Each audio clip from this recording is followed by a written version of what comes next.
পৃথিবীর বুকে ছোট্ট একটা মুসলিম দেশ হচ্ছে মালদ্বীপ। শুনেছি মালদ্বীপে নাকি ইসলাম ছিল না, আগে সবাই বৌদ্ধ ধর্মের ছিল। একটা দেশ কিভাবে রাতারাতি সবাই ইসলাম কবুল করলো, এ ব্যাপারে আপনার কাছে ইতিহাস জানতে চাই।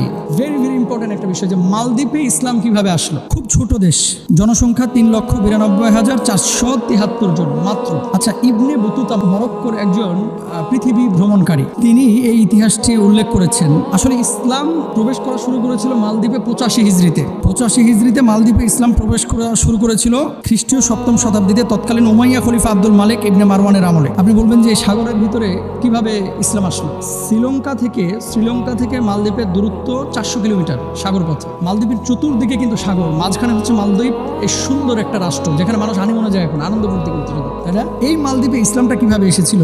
ইবনে বতুতা মালদ্বীপে নেমেই দেখেন সবাই মুসলমান। উনি কল্পনা করলেন যে একটা দেশে এত মানুষ কিভাবে মুসলমান হতে পারে। জিজ্ঞাসা করলেন। এক সময় 1100 শতকের দিকে একটা আরব্য বণিক দল জাহাজে করে ওই সাগর পথ পাড়ি দিচ্ছিলেন। ঠিক সেই সময় জলোচ্ছ্বাস এবং ঝড়ের কবলে পড়ে জাহাজটা ডুবে যায়। এই জাহাজের মধ্যে একজন কোরআনের হাফেজ ছিলেন, তার নাম হচ্ছে আবুল বারাকাত ইউসুফ আল বারবারি আল মাগরিবি। তো সমস্ত মানুষ জাহাজ ডুবে মারা গেল। একটা তক্তা ভাসতে লাগলো, ওই তক্তাটার উপরে ভর করে তিনি এই মালদ্বীপের ভূখণ্ডের পাশে এসে পৌঁছালেন। পুরো জাহাজ শেষ, দেখেন যে সামান্য কিছু মানুষ এই দ্বীপে বসবাস করে। একজন বৃদ্ধকে তিনি পেলেন, সে বৃদ্ধ তাকে আশ্রয় দিল। তো তিনি কাঠ সংগ্রহ করে সেই জায়গাটায় বসবাস করতেন। আচ্ছা, হঠাৎ একদিন কাঠ সংগ্রহ করে তিনি বাড়িতে ফিরছেন, এমন মুহূর্তে দেখলেন বৃদ্ধ খুব কান্না করতেছে। কান্না যখন করতেছে বললেন যে আপনি আমাকে আশ্রয় দিয়েছেন, আপনি কি কারণে কান্না করতেছেন আমি কি জানতে পারি? এরপরে তিনি বললেন যে আমাদের এই ভূখণ্ডটা যেহেতু সাগরের মাঝখানে, প্রতি বছর একটা নির্দিষ্ট সময় জ্যোতিষীরা গণকরা আমাদেরকে বলে যে একজন নারীকে উৎসর্গ করতে হবে সাগরে জীবন দিয়ে, তাহলে এই সাগর উত্তাল হবে না, আমাদের এই ভূখণ্ডকে ঠিক রাখবে। আপনি বলবেন এটা আবার কেমন কথা? আচ্ছা, মালদ্বীপে 1100 শতকের কথা আমি বলতেছি, কিন্তু ওমর রাদিয়াল্লাহু তাআলা আনহু জামানায়, আপনারা নিশ্চয়ই জানেন ইতিহাস, আমর ইবনুল আস রাদিয়াল্লাহু তাআলা আনহু যখন মিশরের গভর্নর, ওমর রাদিয়াল্লাহু তাআলা আনহু জামানায় মিশরের নীল নদের পানি শুকিয়ে যেত প্রতি বছর। তো সেখানেও কিন্তু কুমারী নারীদেরকে উৎসর্গ করা হতো নদীর মধ্যে। এদেরকে উৎসর্গ করলে মানে মেরে ফেলা হতো, ওখানে জীবন দিতে হতো। জীবন দিলে তারপর আবার নদীর পানি ঠিক হতো। আসলে এমনি ন্যাচারালি এটা ঠিক হতো, কিন্তু মানুষের এটা ভুল ধারণা ছিল। ওমর রাদিয়াল্লাহু তাআলা আনহুর কাছে আমর ইবনুল আস যখন চিঠি লিখলেন, আমর ইবনুল আস রাদিয়াল্লাহু তাআলা আনহু চিঠি লেখার পর ওমর রাদিয়াল্লাহু তাআলা আনহু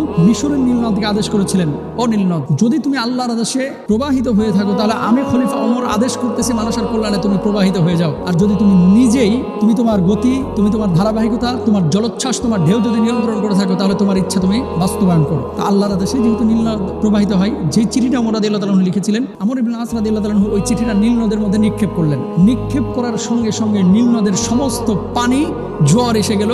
নীল নদ যেমন আগে পরিপূর্ণ পানিতে ছিল, ঠিক সেরকম পানিপূর্ণ হয়ে গেল নীল নদ। সুবহানাল্লাহ। এটা ওমর রাদিয়াল্লাহু তাআলা আনহু জামানার ঘটনা বলতেছি। তদ্রুপ ভাবে ইউসুফ বারাকাতি এই যুবক মুরব্বীকে বললেন, এই বৃদ্ধকে বললেন যে আপনার মেয়ের জন্য আপনি কাঁদতেছেন কেন? আজকে লটারিতে আমার মেয়ের নাম উঠেছে 1 বছর পরে, আমার এই মেয়েকে আজকে এই উৎসর্গ করতে হবে, রাত্রিবেলা সাগরের ধারে রেখে আসতে হবে এবং এখানে তাকে মেরে ফেলা হবে। তো যাই হোক, কে মেরে ফেলে? মূলত জিনের আসর ছিল, যেটাকে ইতিহাসবিদরা দৈত্যাকার একটা অবস্থা বলেছেন, মারা যাইতো ভয়ে আতঙ্কে। তখন এই যুবক যেহেতু কোরআনের হাফেজ ছিলেন, তিনি বললেন যে আমি এখানে অবস্থান করব এবং আপনি আমাকে সাজায় গুছিয়ে দেন, আপনার মেয়েকে দেওয়ার দরকার নাই। তো সাজায় গুছিয়ে দেওয়া হয়েছে, তাকে সাগরের ওখানে রেখে আসা হলো। রাজার সমস্ত সৈন্যরা অপেক্ষা করতেছে। পরবর্তী দিন সকালে আবার এরা এসে লাশ নিয়ে যায়। কোরআনের হাফেজ ছিল, তো ওখানে যাওয়ার পরে আল্লাহকে সাক্ষী রেখে বলেছে, আল্লাহ, হায়াত মওতের মালিক আপনি, এই সাগরের জলোচ্ছ্বাসের মধ্যে থেকে আপনি আমাকে রক্ষণাবেক্ষণ করেছেন। আল্লাহ, যদি আজকে রাত্রে আমি মারা যাই, মানুষগুলো আমাকে আমার লাশটাকে নিয়ে যে দাফন করে দেবে, কিন্তু কোরআনের বদৌলতে যদি আপনি আমাকে রক্ষা করেন, তাহলে মানুষগুলোর মাঝখানে আমার দাওয়াতি কাজ করাটা সহজ হবে। কোরআন তেলাওয়াত করলো সারা রাত, কোনো ভয় পাইল না। পরবর্তী রাত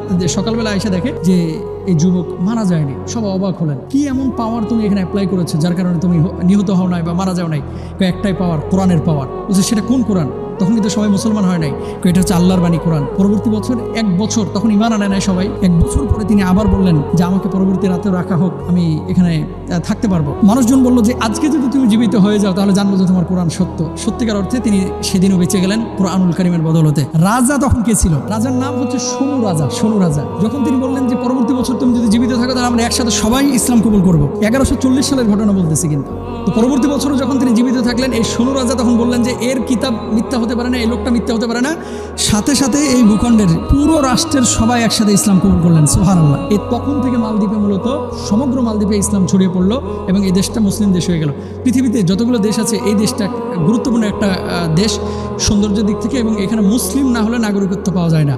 এটা কিন্তু বড় একটা বিষয়। আল্লাহ তাআলা এই যে ঘটনা, এখান থেকে আমরা কি শিখলাম? আল্লাহ আমাদেরকে কি শেখাচ্ছে? কোরআনের পাওয়ার আছে, কোরআনের পাওয়ারে আল্লাহ তাআলা কোরআনটাকে যে মুআজিজা দিয়েছেন, এর মাধ্যমে অনেক কিছু সম্ভব। আল্লাহ বুঝদান করুন।